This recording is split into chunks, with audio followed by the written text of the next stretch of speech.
Well, hello and welcome to the Institute of Health and Social Care Management and the latest in our practice management special interest group presentations. Today, I'm thrilled to welcome Tom Micklewright. Tom has been associated with the Institute for some time now, and he is a NHS GP, and we're going to be talking about facilitated taking the pressure off and the digitising service, really around virtual consultations, I think, Tom, and how we enable patients to interact properly with the service. But I'd like to as well take this off into interfaces between other service provision and the role that primary care plays in that from a virtual perspective as well. But first and foremost, hello, lovely to have you with us. Lovely to be here, John, and thank you very much to the Institute for inviting me to come along and speak with you today. Complete pleasure, all ours. Help us set the scene. It's December 2019, and the long-term plan has been published a year previously by NHS England. And in the long-term plan, it's talking about the need to revolutionise outpatients in particular, but also primary care. Heat is on to try to get the volume of digital consultations up. But you can sense there is a reluctance to change because we've been talking about this for 10 or 15 years. And then COVID hits in the January of 2020 and all the rules change. And all of a sudden, we're all trying to engage with digital consultations. How was it for you at that time? Did you find that this was a relatively easy baton for primary care to pick up? Or was it as problematic as it was at first, for example, in the acute sector? Well, that is a great framing question, John, to kind of set the scene. I think it was a fantastic opportunity, but perhaps the opportunities weren't always as easy as we thought they would be, and they weren't always the places we suspected they would be either. So certainly I think there were some patients that were certainly left behind when everything moved to digital. But I think the thing that we were surprised by was how willing patients were to start embracing digital, to start using apps to book appointments, request their repeat prescriptions, or even to download and access COVID passports. I think that really the adaptability of our patient populations was really impressive. I'm so, Dina, sorry to cut you off, but I am so pleased you said that. Because for me, it was the patient enthusiasm for it that I think surprised the big cheeses within primary care more than anything else. Yeah, NHS England, I think, had been perhaps guilty of trying to convince their own clinical community about the merit of this, whereas actually it was the patients perhaps who we should have been talking to in the first instance and say, look, they want this, So I'm so chuffed you mentioned that. Sorry to interrupt you. No, you're absolutely right. So the patients did a tremendous job during the pandemic. And I think clinicians adapted really well. But probably the thing that held us back quite considerably is, there are IT infrastructure issues across general practice. So as bold as we wanted to be to keep pace with what patients were doing, we were always limited by the computer systems we've got or what they're able to integrate in. It was interesting at the time. I was working both as a GP and I was working in a different post with a different digital health provider that delivered GP telehealth consultations by video. And the pandemic hit and we thought, this is our moment to demonstrate the worth of video consultations and to really support the NHS. And if you look at the graphs of how people were consulting over the pandemic, you saw face-to-face consultations go down and you saw video consultations come up and then very quickly plateau at a very low level. And that's because the reality is that even though we had video solutions, where there were issues around the security of those connections, how do you book patients in for a video appointment? What if their camera is not very good? So what actually overtook video and face-to-face was telephone and probably online consultations as well, eConsult, AccuRx. And I think for me, that's such an important lesson that everyone assumed the big revolution would be video, but actually it was very much more simple, straightforward innovations. I mean, text message, online forms, they've been around for decades, but those were the things that made some of the biggest differences during the pandemic.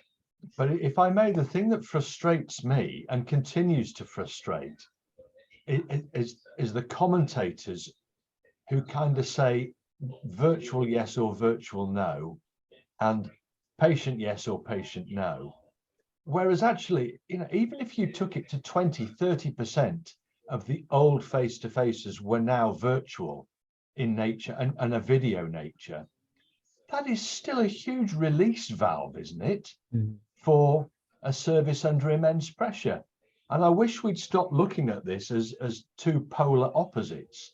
There is a huge middle ground where if you chip away at that and make a few percentage points gain in terms of people's preparedness to entertain a virtual solution to their condition, you make huge efficiency gains as a result of that. Do you think that's a fair frustration?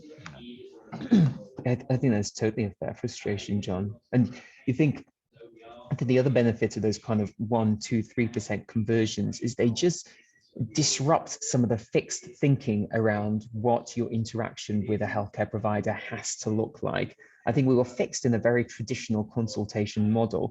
And what this has done is just release some of that fixation, I guess, and open people's minds. An example being when I was working throughout the pandemic, I was helping to support our local COVID hot hub. And we implemented, as many places around the country did, a kind of virtual COVID ward. So for those patients that were tested positive, they had a lot of risk factors for admission, but not unwell enough to be admitted.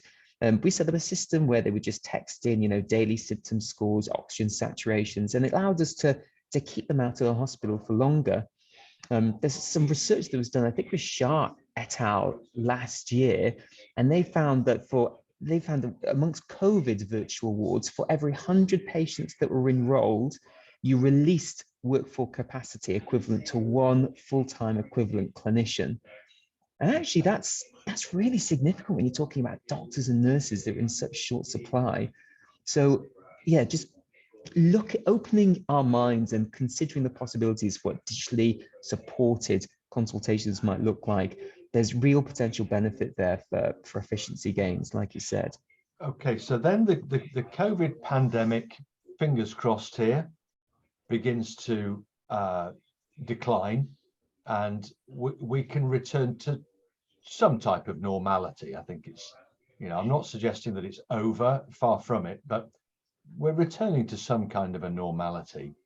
And the first thing that happens as that occurs is that we get patients groups and politicians and various newspapers saying, we must return to face-to-face appointments. And then you look at the data around, well, do all of your patients really want that? And you realize very quickly, this is a facade. This is dare I say, it's some kind of a political statement that's appealing to specific groups of society. But a lot of people have found the experience of a blended consultation environment brilliant. It's transformative because it plays to people's work commitments, childcare commitments, and such like, in a modern and thoughtful manner. The last thing we therefore want is to go back to base camp, as it were. And I worry that we've got these protest groups that are trying to haul us backwards for reasons that are pretty niche, pretty narrow, fairly narrow band of population. And I worry that we're kind of being, how can I put it? Well, galloped into it by them. Am I being unnecessarily anxious here? I think you are being unnecessarily anxious. And I think the other risk to that is that they risk reinforcing some potential negative stereotypes that we have in the clinical world. I think probably the commonest one that gets brought up in digital health is, oh, the elderly can't access digital health and they all need face-to-face appointments. And, And that's just simply not the case. But that narrative of, we've got to get back to face-to-face, we're excluding the elderly and those that need it, it's damaging. But even if it was right, that's only a fairly narrow still part of society. Don't throw everything out just because of that requirement. So okay, so let's make plenty of face-to-face appointments for frail older people who might prefer them, but let's not throw away all of the progress that we've made with other digital solutions for other parts of society who enjoy it. Completely. I think nobody has said that digital must be the replacement for everything. It's a complement, it's an option for those that it suits, it's a support. I would never have a consultation with a patient and say, there is only this one treatment option, it's take it or leave it. No, I get it, but that narrative has been lost, I think. That is a really sensible observation that you've made, but that narrative is not being seen. Perhaps because the media likes sensationalism, but it has been blunted, Yeah, it certainly has, and patients are at risk of losing out. I was in a webinar not long ago with a trainer for the National Diabetes Prevention Program, works for a company called Ingeus. And the way they do the national program is they take, newly diagnosed type 2 diabetics, they get them on a Zoom call with other participants, they deliver the educational program, and then they recommend using Orca digital health apps that can help with their diabetes management and their lifestyle. And on the call, there was a patient who had been diagnosed kind of mid-60s, and she was saying, she's talked to her friends who were, oh, really digital, do you really want to do this? Why can't we go back to the old way? But she said, having given it a go, she thought it was tremendous. She could join these calls from wherever she was. She had these apps that really challenged her on the way she was living her life and some of the lifestyle habits that she'd picked up, and that's just hugely beneficial. But that message of, we've got to go back to traditional care, it's not suiting patients, it's not suiting the elderly, so damaging. Yeah, I agree with you. All right, so look, let's just go back and talk about the beginning of the pandemic, and all of a sudden these virtual digital solutions were being adopted, were being used, and that sustained us through 2 years effectively of the necessity for that mechanism to be available to patients. But here we are in November 2022.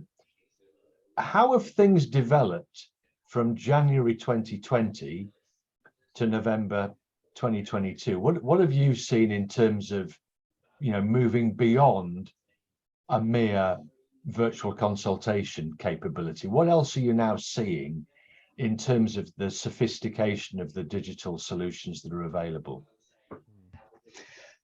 I would say, John, that as a clinician, I've not seen much trickle down for other clinicians to use. That's the honest truth. Where we have seen changes, though, is in patients' willingness to engage with technology in order to self-manage.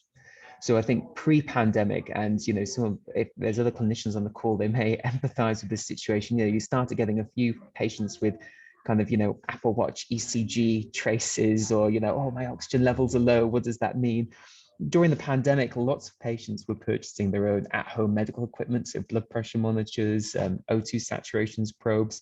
They became more used to navigating some of the great online NHS content, the NHS A to Z conditions list, kind of Silver Cloud for online CBT therapy. So what I am seeing, John, is in my clinical practice, more patients coming to me that are saying, I've tried A, B, and C, I've looked online, I've downloaded this app, I'm doing my mindfulness meditation, and it's still not helping. What next?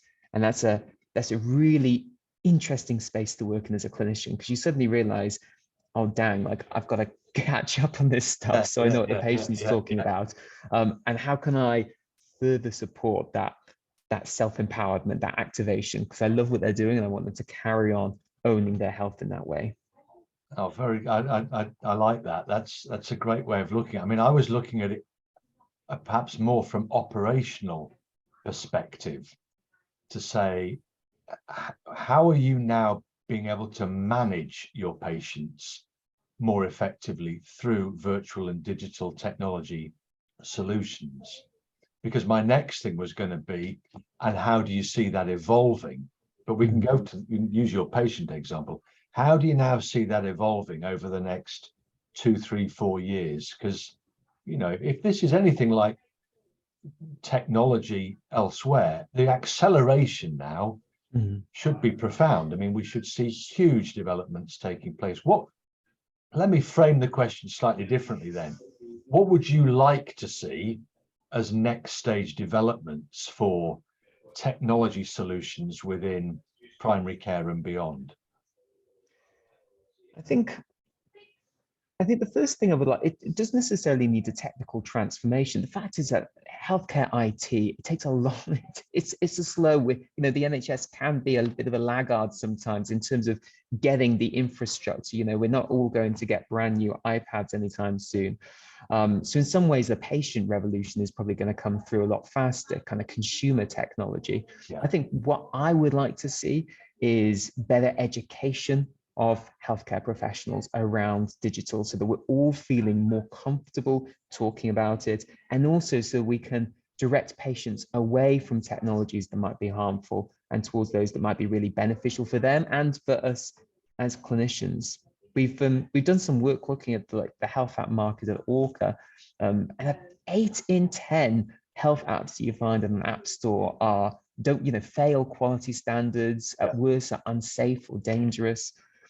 So I think the next bit is just bringing the profession up to speed, so we know what are the best tools out there, what are the best tools for relieving pressure on services, and how do we start actively recommending those tools to our patients. If I may, I would like to home in on that last point that you make. How do we highlight the good so that the patients aren't misled to start downloading and using stuff that is potentially harmful? Because I know Orca do a great deal of work in that regard, but I'm not, forgive me, I'm not certain that the message has been publicized and made as clear as it might be.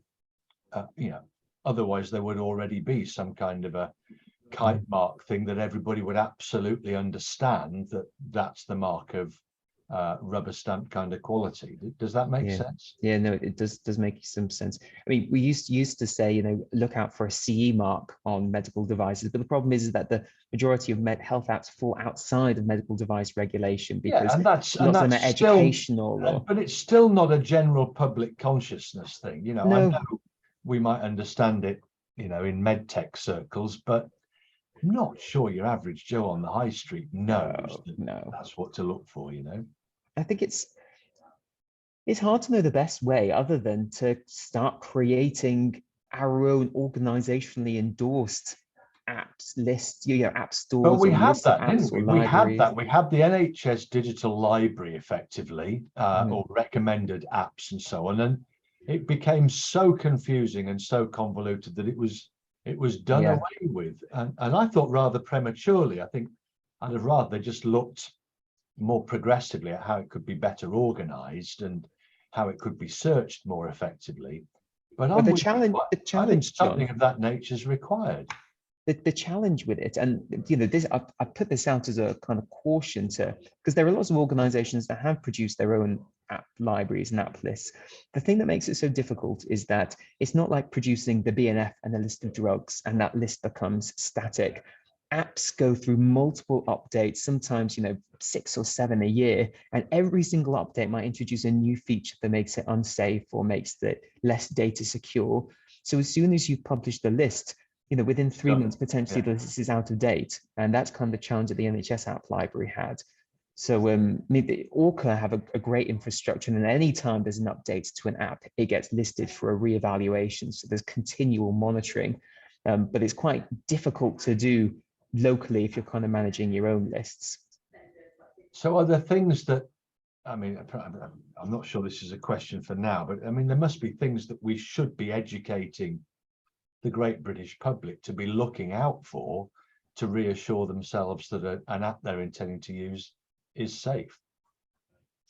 Well, you're right that the great British public, they don't know about CE marks. They won't know about things like the, you know, DTAC certification. How do you educate the wider British public? I think we can't. I don't, apart from some great public health campaigns saying, don't use apps that are dangerous. I think realistically right now, as practice managers and clinicians, the best thing we can do is to be open to conversations about digital health generally. And if a patient at least feels comfortable saying, well, you know what, I have been using this, what do you think of this? Then we can start a dialogue around, well, have you looked at where it was developed? Have you looked at the evidence base? Have you checked their privacy policy around their data?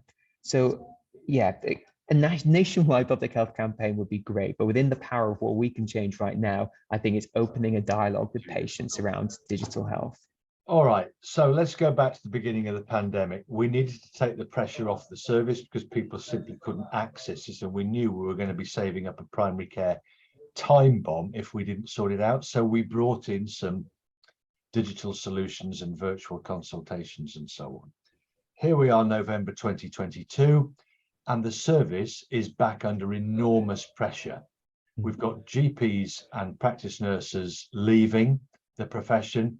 If you look at some of the worst forecasts, it looks like a fairly short-term crisis will emerge in terms of the availability of new GPs for the service.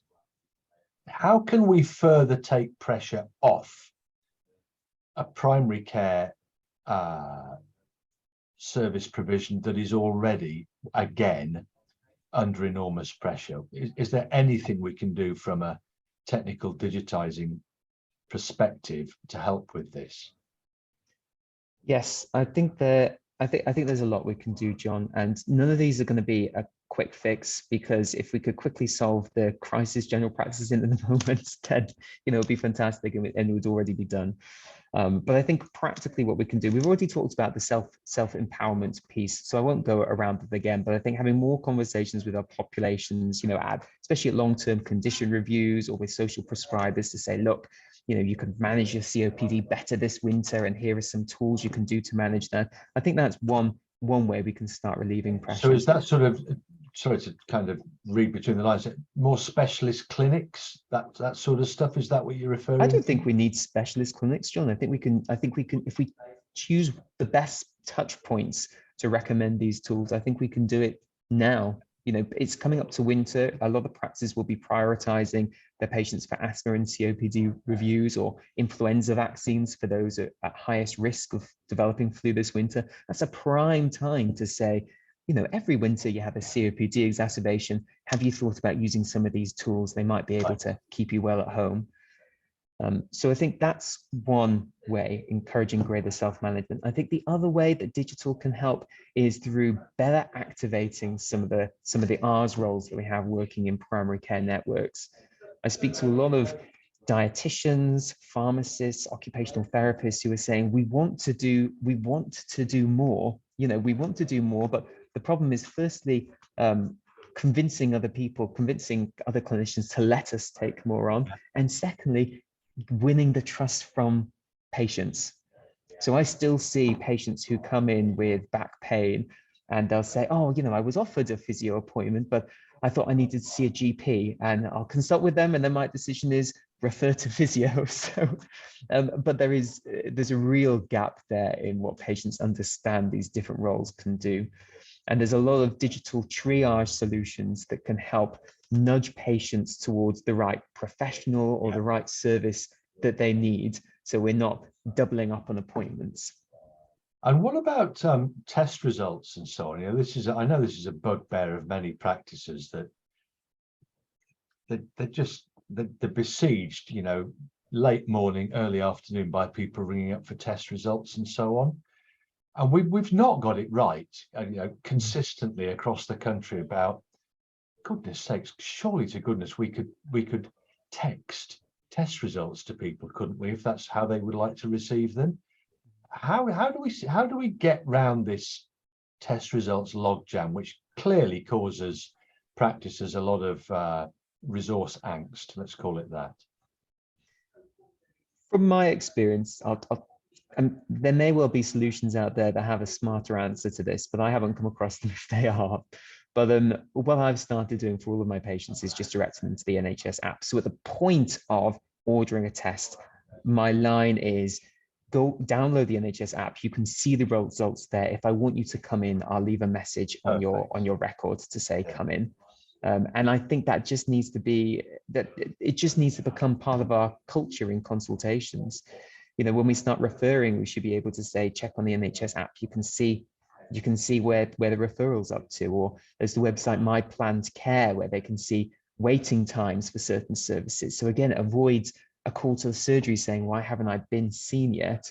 I think all of these, what it does need is taking time to think about, right, what are the common queries we're getting from patients, and what are the existing digital NHS solutions that we can direct them to instead, so it's not using. And I love all that. I'm a big fan of it. The problem I see is the responsibility for communicating all this at the moment lies within the purview of GPs and practice managers and so on, who are already massively overworked. So can we not design a way whereby the communication to the public is prioritized without using GPs basically to do it? Because let's face it, you got what, 8-9 minutes consultation typically with people. By the time they've taken the coat off and sat down and all the rest of it, you're probably down to 6 or 7. And then if you've got to spend 2 talking to them about an NHS app, you know, and for some people it's going to be 5, you've got nothing left. Yeah, you're kind of done. So there must be a way that we could start to big up, for want of a better expression, the benefits of using some of the things that you've just described, such as the NHS. Yeah, you are totally right. If I was in the position to do it, John, I would have a nationwide television advert telling everyone about the NHS app and all of its different features. Because I think if people knew what it was capable of, there's just no reason they wouldn't be downloading it and using it.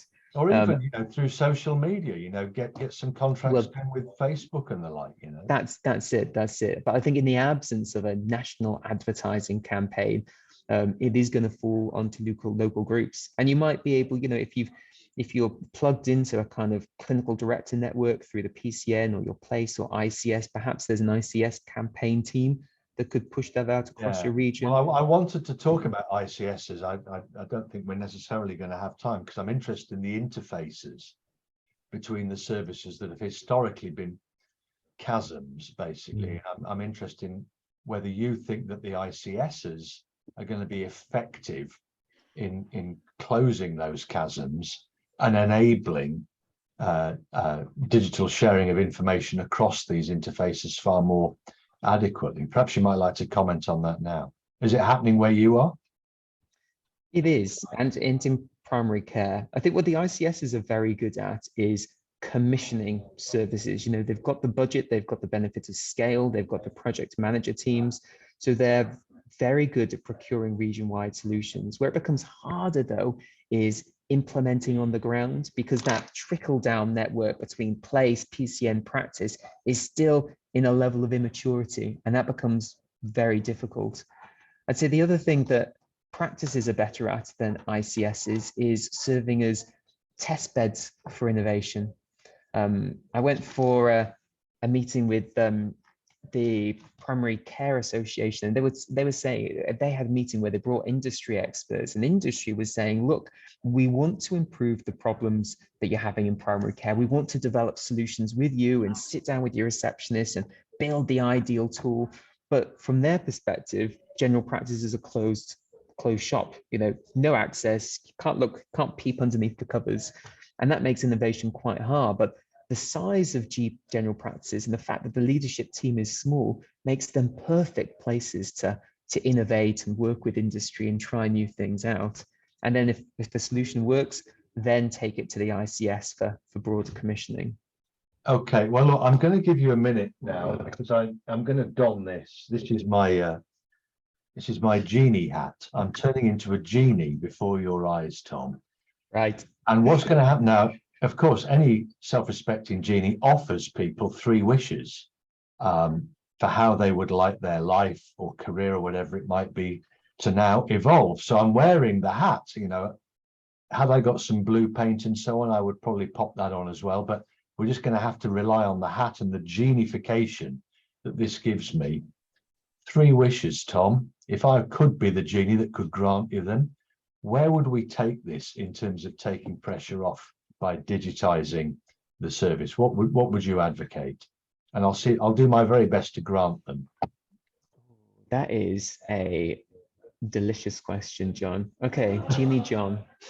Genie John, that'll work. Genie John. Yeah. Okay, so the first solution I would Wish want. number one. Wish number one coming wish up. number one is I would want effective triage, a digital triaging solution that can prioritize patients based on urgency, but probably more important, get patients to the right service, whether that's dentists, ophthalmology, whether that's A&E, whether that's the clinical pharmacist, the community pharmacist, the physio, the dietitian, the GP. I want to be in a position where no GP is sat in a consultation seeing someone and thinking, you should have seen somebody else because I can't help you with it. Shazam, I grant Okay, that. Shazam. Grant that one. It's panto time. You are near. So I think I'm entitled to do this. Wish number 2, Tom. Okay, wish number 2 is for all clinicians to feel as confident recommending the best, safest digital tools as they are recommending an antibiotic or an antidepressant. Oh, I love that. Shazam. That one's going to happen because I've just granted it. There we are. Boom, boom. Wish number 3. Who's behind you? No. Wish number 3. Wish number 3 is that, oh gosh, this will be a little bit controversial. And so I'm not going to drop any names. It would be for electronic records to be released from this monopoly provider situation and for us to be able to access a broader range of records that are responsive, quick, that don't crash, that don't freeze, that integrate whenever we want them to. And there's moves towards that, but that would be it, kind of greater choice when it comes to electronic records. As the genie, Shazam, I have to grant it. It's a big wish, but I'm bang It's with a big you. ask. Bang with you there. I mean, we got ourselves into a situation where we've just got this, how can one describe it, paralysis really in terms of the evolution of EPRs and patient record systems. Well, look, I think that's been, in fact, I can take this hat off now. I've granted my wishes. I can go back over there. There we are. Tom, I must thank you very much indeed for your time today, chatting to me about how to take the pressure off the service, how to digitize the service, some of the virtual consultation options that we have. I've really enjoyed chatting to you about it and finding out your views and so on. If you've been watching this at home or you're watching it now on catch up, do please contact me personally at the IHSCM. I'd love to hear your views on this, or maybe you fancy writing an article in the future on this very subject from your own perspective. But for today, thank you very much and bye-bye.